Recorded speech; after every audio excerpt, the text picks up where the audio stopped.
Bienvenidos todos a su video semanal. Eh, Falta poquito para que termine el semestre, por supuesto. Es necesario continuar con los videos semanales, pero principalmente como ya hace un tiempo a la fecha vamos a temas prácticos de aplicación directa del derecho a través de sentenciadores, ¿no? Tanto de la excelentísima Corte Suprema, del máximo tribunal, como de otros tribunales que hemos comentado un par de fallos, cuestiones que son relevantes y importantes para tanto los estudiantes, tanto para los académicos y también para la magistratura. ¿Por qué? Porque a través de la sentencia se vivencia el derecho. Entonces, nuestro ramo de la teoría de la responsabilidad es un ramo tan importante que nos permite, ¿verdad?, ver una perspectiva de nuestro derecho civil en cuanto a las responsabilidades y en cuanto al incumplimiento que genera dicha responsabilidades también. ¿Ya? Ahora, vamos a analizar el día de hoy una sentencia pronunciada por la Sala Civil de la excelentísima Corte Suprema, nuestra tercera sala, ¿no? Integrada por los ministros en su oportunidad, estoy hablando del fallo del 28 de julio del 2020, por la señora ministra María Eugenia Sandoval, la señora Ángela Vivanco, el ministro suplente Juan Manuel Muñoz Pardo, los abogados integrantes Diego Munita y don Pedro Perry. ¿Ah? Eh, bueno, este fallo se trata sobre el tema de la prueba, ¿ah? Cómo se valora la prueba y además se trata de indemnización de perjuicio por responsabilidad contractual. Cuestión muy relevante, toda vez que vamos a analizar primero el tema de cuál es la carga de la prueba, cómo es el juez, en qué situaciones la Corte Suprema aquí en este fallo señala específicamente en cuáles son las situaciones en que eh, un juez vulnera la valorización de la prueba y más que la valorización, sino a las normas regulatorias de la prueba. ¿M? Porque deja claro este fallo también la libertad que tiene en cierto sentido, ¿no? De poder valorar la prueba siempre y cuando no exista una restricción de carácter legal. A propósito de la prueba tasada o legal, ¿ya? Bueno, eh, lo primero, es un juicio ordinario que eh, viene a propósito de la materia, indemnización de perjuicio por responsabilidad contractual. Usualmente, en la excelentísima Corte Suprema se da cuenta de un recurso, ¿cierto? Principalmente un recurso de casación en el fondo, y se dio cuenta de este recurso de casación en el fondo eh, en conformidad al artículo 782 del Código de Enjuiciamiento Civil, que ustedes tuvieron que haber estudiado en recursos procesales. Interpuesto, digamos, en contra de la sentencia dictada por la Corte de Apelaciones de Santiago, que confirmó aquella que acogió parcialmente la demanda. Entonces, siempre les he comentado, ¿no? Que cuando una corte de apelaciones, cualquiera sea esta, de las 17 cortes de apelaciones que existen en nuestro país, confirma, eh, es importante, tal cual como importante a veces un téngase presente. Porque para poder dictar un téngase presente, estamos señalando que estamos aceptando lo propuesto por el operador del derecho, ¿no? Por el litigante. Un téngase presente puede significar mucho en el fondo, aunque sea dos palabras, ¿no? Téngase presente. Y puede significar mucho, puesto que estamos afirmando y estamos diciendo, bueno, ok, está bien. Y ese está bien requiere un análisis. Requiere un análisis. Ahora, el visto se confirma más aún. ¿Por qué? Porque estás haciendo suyo las argumentaciones por parte de la magistratura de primera instancia. Entonces, el visto se confirma, es también una resolución muy importante dictada por las Cortes de Apelaciones.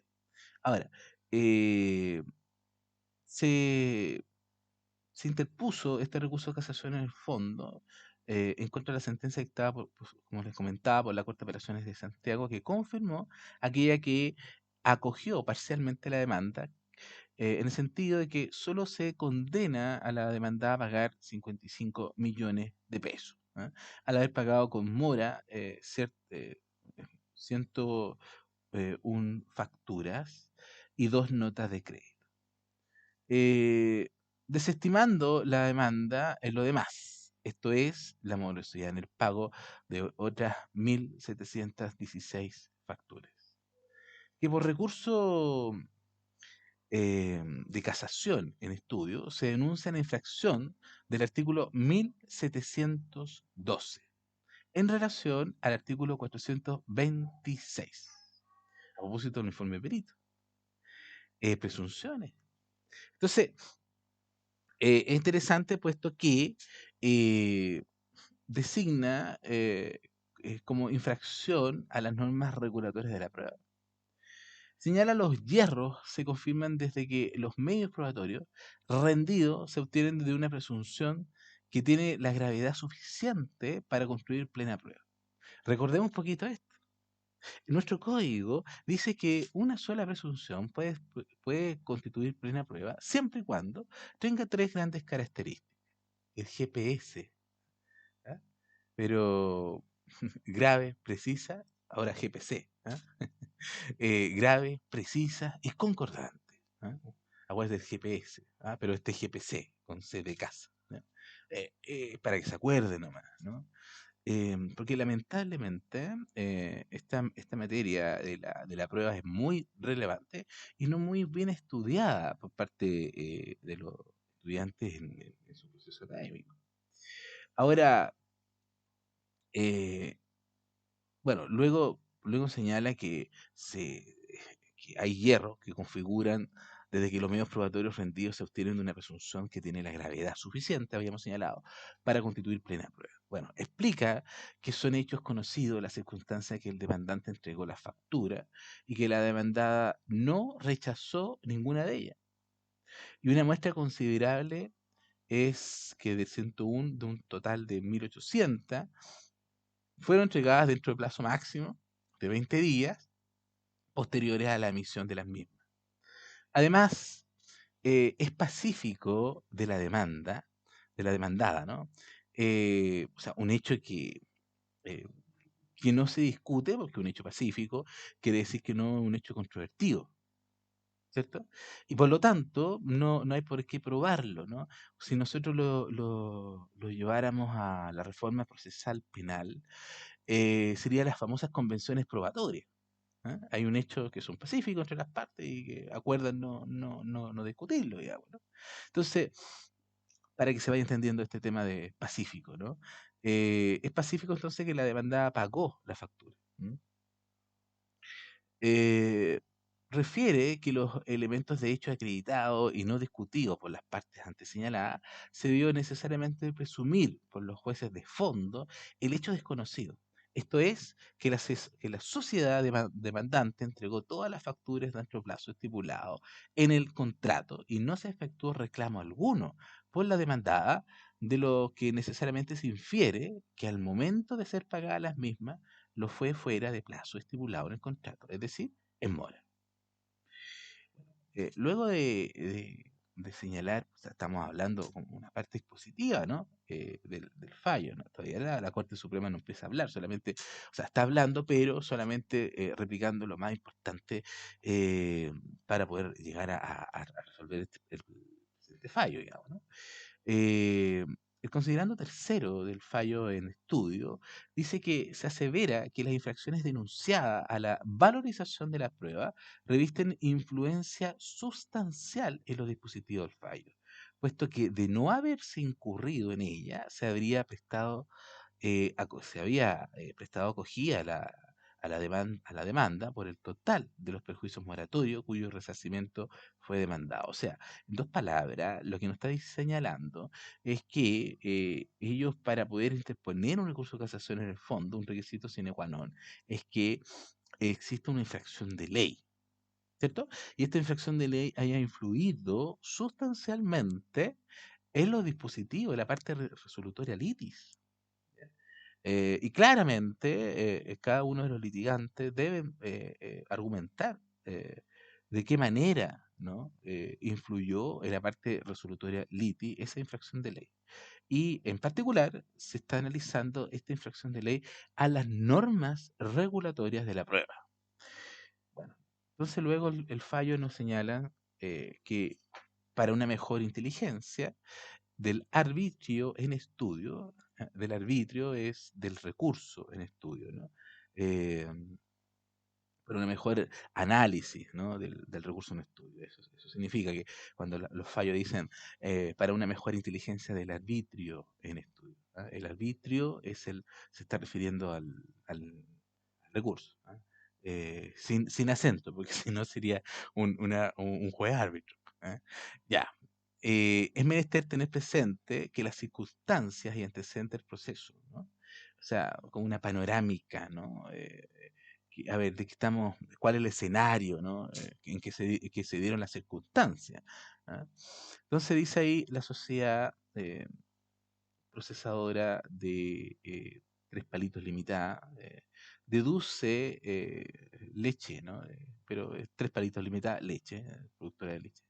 Deduce demanda de indemnización de perjuicios moratorios en contra de la Central de Abastecimiento del Sistema Nacional de Servicios de Salud. En adelante, Senabats, ¿cierto? Para que se declare que ha incumplido los contratos de abastecimiento y las bases de licitación al haberse retardado en sus obligaciones de pago, por lo que en razón de lo anterior solicitó, ¿no? Estas Tres Palitos Leche Limitada, ¿no? Solicitó sea condenado a pagar por la suma de 257 millones de pesos, más los intereses de reajuste que se devengan durante el transcurso del juicio y hasta su pago efectivo. Precisó que la demandada realizó licitaciones para la provisión de productos, las que fueron adjudicadas a la demandante, dando lugar a la celebración de 15 contratos con idéntica estipulación en cuanto a la oportunidad de pago, esto es, que la factura y pago se realizaría conforme a las entregas practicadas según pedido de compra de los productos, transcurridos 60 días desde la recepción de las respectivas facturas en la oficina de parte de Senabas, término que podía suspender si Senabas rechazara en todo o parte los bienes adquiridos dentro de los 15 días siguientes a la recepción de la factura en la oficina de parte. Bueno, todo hay un procedimiento que, bueno, solamente no son los antecedentes previos, ¿no? Cuando usted esté pronto a dar el examen de grado, van a tener que analizar un caso y practicar casos, ¿no? Evidentemente, antes de practicar casos van a tener que repasar toda la materia, digamos, ¿no? Eh, pero cuando les toque analizar un caso, como consejo, van a tener que conocer muy bien la historia, muy bien la historia. ¿Por qué? Porque, en definitiva, la historia va a producir, ¿cierto? Que de esos hechos se produzcan ciertos derechos reclamados y la conflictividad y el estatuto jurídico aplicable al caso. A veces en los exámenes de grado no se busca, digamos, la resolución del mismo. Fíjate lo que te estoy diciendo. Si lo que se busca es que el alumno sea capaz de poder jerarquizar las normas, en el sentido de que qué norma, frente a tres normas que se podrían aplicar en este caso, cuál vamos a aplicar en particular y por qué. Además, la contextualización. ¿Cómo contextualiza el alumno, ¿no? Aparte de jerarquizar las normas? Identifica el conflicto jurídico, las instituciones, los principios insertos en el presente caso. Entonces, hay un montón de elementos a considerar dentro de una pauta de evaluación para el examen de licenciatura eh, de nuestra carrera de Derecho. Entonces, es relevante el estudio de jurisprudencia, de sentencia, para el mismo objetivo, ¿no? Me hice esta aseveración, ¿no? Perdón, pero es necesario que ustedes ya vayan estudiando para el examen de grado. Ahora, bueno, dicho eso, tenemos que entender que, siguiendo con el tema del fallo, ¿no? Otro elemento que menciona nuestro máximo tribunal es respecto de los antecedentes probatorios allegados por las partes, ¿no? Allegado significa acompañado, ¿no? se tuvo por acreditado los siguientes hechos.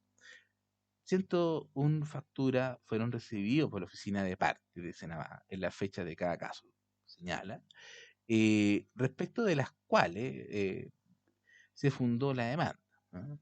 El sistema contable de la actora no registra la fecha en que las mismas fueron entregadas a la institución pública demandada, si existe otro elemento probatorio que da cuenta de ello. ¿Ya? No se acreditó, no se acreditó que la demandada haya impugnado la factura durante la vigencia de los contratos suscritos entre las partes. Considerando que en consideración de los hechos establecidos antes reseñados, los jueces del fondo concluyeron que la fecha exacta de entrega de la factura a la oficina de parte de la demandada era de vital importancia, debido a que el desconocimiento por parte del tribunal de la fecha de entrega impide conocer la época de vencimiento de dicho documento, no pudiendo acreditarse entonces la mora del deudor, requisito necesario para proceder a la declaración de responsabilidad y, consecuentemente, la indemnización de perjuicio. O sea, volvemos a las mismas directrices en estos estudios y lo que hemos pasado en clase, que unos requisitos sine qua non y presupuesto constituyente de la responsabilidad contractual es la constitución en mora del solver, del sujeto pasivo de la obligación. ¿Cuenta? Entonces, uno dice, pero profesor, el código es expreso en señalar en qué momento está en mora, por supuesto, por 1551. El deudor está en mora, 2 puntos. Hay, bueno, tres grandes situaciones que siempre se han explicado, pero solamente no lo voy a replicar ahora, solamente señalar lo importante, y volvemos a la misma a la misma circunstancia, saber los elementos constituyentes de la responsabilidad contractual. Esto es retorno imputable del deudor, la constitución en mora, como habíamos comentado, y el perjuicio al acreedor, ¿no? A la luz del artículo 1556, o sea, que la obligación no se cumple, se cumple imperfectamente o tardíamente. Entonces, cómo nosotros vamos relacionando todos estos elementos constituyentes también en este fallo de nuestro máximo tribunal para poder acreditar a propósito de que el juez tuvo que haber eh, obtenido o haberse ilustrado respecto a la fecha efectiva para poder analizar la constitución en mano. Ahora, todas estas argumentaciones son de la parte recurrente. ¿Te das cuenta? Vamos, todavía no empieza a hablar, o mejor dicho, a razonar sobre este conflicto, ¿no? Jurídico por parte que se produce, ¿no? Todavía no empieza a hablar la Corte Suprema, por si acaso. Esto es solamente la parte positiva. Pero interesante, de todas maneras, la teoría del caso planteada por parte de la parte recurrente. ¿Mm? Luego, se enfatizó que el conocimiento del día exacto en que el deudor se ha constituido en mora es de total relevancia para la indemnización moratoria, toda vez que los reajustes e intereses varían a través de los días, por lo que la falta de claridad en la cantidad exacta del tiempo transcurrido genera los prejuicios sufridos no pueden ser tampoco determinado, por lo que la demanda deberá ser desestimada respecto de dicha factura sin fecha cierta de entrega a Senabas. En cambio, respecto a las facturas en las que consta su fecha de recepción por parte de la oficina de parte y que fueron acompañadas como anexo al peritaje, concluyeron que existe certeza del inicio y vencimiento del plazo de 60 días para su pago, el que finalmente se realizó fuera de término establecido en el contrato, por lo que resulta procedente la institución moratoria demandada a su respecto. El Tribunal de Alzada precisó que sobre la alegación de la parte demandante, en cuanto a que resulta factible, a partir de haberse demostrado que la empresa demandada, ¿no? O la institución demandada recibió la totalidad de la factura emitida por su representada sin rechazarla, se debe concluir necesariamente que estas facturas habrían sido pagadas más allá del plazo contractual fijado. Corresponde entonces a una conclusión que, a juicio de estos sentenciadores, escapa a la naturaleza propia de una prueba de presunciones cuya exigencia de multiplicidad, gravedad, precisión, concordancia y suficiencia no se vislumbra de los elementos de convicción incorporados al proceso. O sea, volvemos al punto inicial cuando una presunción constituye plena prueba. Precisa, concordante, grave, ¿no? GPC, graves, precisas, concordantes, GPC, ¿no? Y aquí la Corte Suprema nos agrega la multiplicidad, caso particular, ¿cierto? Y nos agrega una palabra, suficiencia. Mira qué interesante. Suficiencia. Eh, el considerando sexto nos dice que para un adecuado análisis de los errores de derecho denunciados por el recurrente debe consignarse que las leyes regulatorias de la prueba, como lo ha reconocido reiteradamente esta Corte, ya está empezando a hablar, se entiende vulneradas, fundamentalmente cuando las sentenciadoras o sentenciadores invierten el onus probandi. Primera cosa, invierten el onus probandi, o sea, la carga probatoria. Rechazan las pruebas que la ley admite. O sea, están fallando contra la ley. ¿Te das cuenta? Es porque la ley dice A y a pesar de eso eh, están rechazando una prueba que la ley admite, ¿no? Aceptan las que la ley rechaza, o sea, la ley rechaza que toda obligación, por ejemplo, de más de 2 UTM sea por escrito. En cambio, a pesar de aquello, el juez la acepta, digamos, ¿no? Desconocen el valor probatorio de las que de que se produjeron en el proceso cuando la ley le asigna un determinado carácter obligatorio o alteran el orden de precedencia que la ley le diere. ¿Ah? Se ha repetido que ellas constituyen normas básicas de juzgamiento que contienen deberes, limitaciones o prohibiciones a que deben sujetarse los sentenciadores. Evidentemente, chiquillo, todo esto depende mucho de el escenario o la competencia o la materia que se esté conociendo por parte de los juzgadores, digamos, ¿no? La magistratura en materia de familia es muy distinto a la magistratura en derecho civil, por ejemplo. Y así en materia en lo penal también es muy distinto a materia civil. ¿Te das cuenta? ¿Por qué? Porque en ciertas situaciones, en ciertos márgenes, el juez va a poder, para poder alcanzar esa justicia material, más que formal, ¿cierto? Aparte de ser formal, una justicia material, eh, el juez va a tener más libertad en cuanto a la valorización de la prueba y el análisis que se haga de ella va a atender también a ciertos principios reguladores y rectores de la materia, por ejemplo, juzgado de familia, digamos, ¿no? Un juez en familia va a preferir la identidad del menor, va a preferir el principio superior del niño, niña, adolescente, en la aplicación del mismo, ¿no? Sin perjuicio que también se va a basar en normas legales, normas internacionales, tratados internacionales ratificados y vigentes en Chile. ¿Te das cuenta? Entonces, esto hago este entre paréntesis porque es necesario hacerlo a propósito de lo que estamos conversando, ¿no? Que nos dice la Sentencia Corte Suprema, o sea, que se ha repetido que ellas constituyen normas básicas de juzgamiento que contienen deberes, limitaciones o prohibiciones. Entonces, estos deberes, limitaciones y prohibiciones son para todos los jueces, pero va a cambiar dependiendo de la forma en que deben valorar la prueba, según las reglas de la sana crítica, tasado legal, de libre convicción. Entonces, uno debe ir analizando, ¿no? Ustedes estudiaron en su momento que, por ejemplo, ¿no? Voy a dar un ejemplo a propósito de la libre convicción.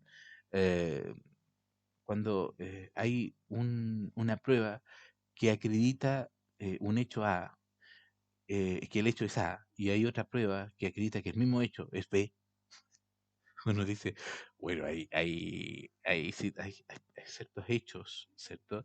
Que son contradictorios en uno en otro, o sea, una prueba que es contradictoria, o sea, una prueba nos demuestra que es A y otra prueba nos demuestra que es B, o sea, ¿y cuál prima? Bueno, la ley debe determinarlo, la ley debe determinarlo. Ahora, Código de Procedimiento Civil nos dice, frente a estos hechos contradictorios, donde no existe donde no existe una ley llamado a resolver esta contradicción entre una prueba y otra, se permite que el juez pueda estimarla a conciencia. O sea, una libertad, eh, una libre convicción, ¿te das cuenta? Eh, el cual más le parezca a la magistratura. Pero son reglas, en definitiva, que vienen establecidas para ciertas circunstancias y siempre y cuando la ley no diga o no resuelva dicha conflictividad. ¿Te das cuenta? Entonces, cuestión interesante, puesto que, a mi parecer, y lo dejo asentado, el Código de Procedimiento Civil tiene un sistema de evaluación, a mi parecer, mixta, porque incluye tanto las reglas de la sana crítica, a propósito del informe de peritos, que se deben valorar según las reglas de sana crítica. Establece esta libre convicción, evidentemente en ausencia de normas. ¿Ya? Ahora, la regla general es que es tasado legal, no me cabe duda, pero es mixta, me parece. Bueno, ya, volvamos al fallo. Perdón que me tome este tiempo, pero a veces es necesario eh, hacer estos comentarios académicos, por supuesto, y para su proceso de aprendizaje.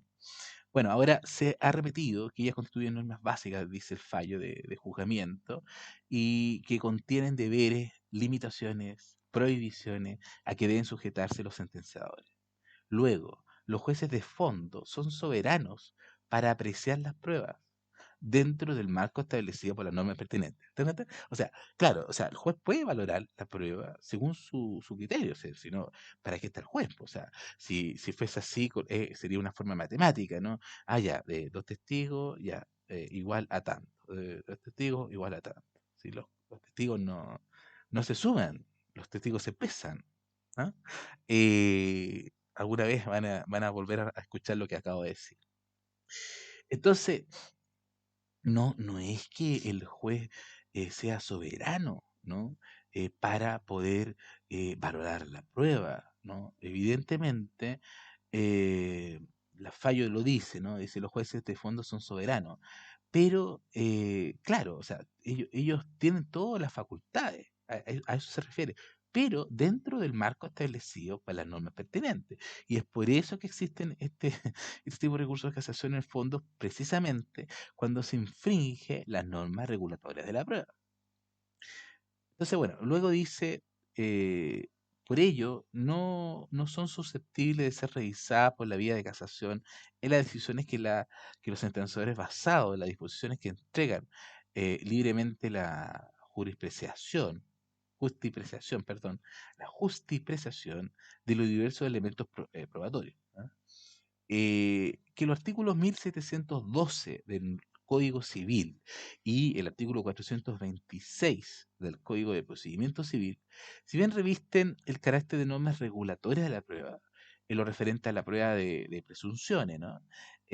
Ha de recordarse que esta Corte ha sostenido invariablemente que la construcción y determinación de la fuerza probatoria de las presunciones judiciales queda entregada a los magistrados de la instancia, puesto que la convicción a juicio de los sentenciadores ha de fundarse en la gravedad, precisión y concordancia que deriven de los mismos.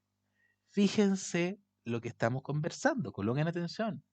Mira, fíjate que lo que nos está asentando la sentencia, que las presunciones deben revestir esas características.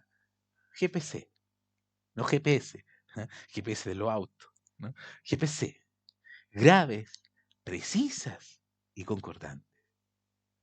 Ahora, desde este modo, dice y continúa el fallo, no caben dudas que la apreciación queda entregada a los jueces de fondo, puesto que, en el mejor de los casos, son revisables en casación los elementos de las presunciones que son ostensibles y que el juez debe manifestar y encuadrar en la ley. pero no pueden ser revisadas. El proceso íntimo del juez para formar su convicción frente a los medios probatorios que reúnen las condiciones exigidas por ley. Vamos a verlo de nuevo. Mira, de este modo, no caben dudas que la apreciación queda entregada a los jueces de fondo, puesto que, en el mejor de los casos, son revisables en casación los elementos de las presunciones que son ostensibles y que el juez debe manifestar y encuadrar de la ley, pero no pueden ser revisables, o sea, en el sentido de que la Excelentísima Corte Suprema a poder estar revisando de qué manera, si se infringió o no la ley, en particular la ley norma regulatoria de la prueba, y si esa infracción influyó sustancialmente en los dispositivos del fallo o no. ¿Ya? Entonces, de eso estamos hablando. Entonces, la Corte Suprema nos dice que no pueden ser revisables el proceso íntimo del juez para formar su convicción frente a los medios probatorios que reúnen las condiciones exigidas por la ley. A su vez, este medio probatorio está condicionado por el razonamiento del juez y por la ponderación de los elementos sobre los que lo asienta y los demás antecedentes probatorios de la causa. De modo que su ponderación es indiscutiblemente subjetiva y personal del juzgador, quedando su revisión por este mismo hecho excluida del Tribunal de Casación.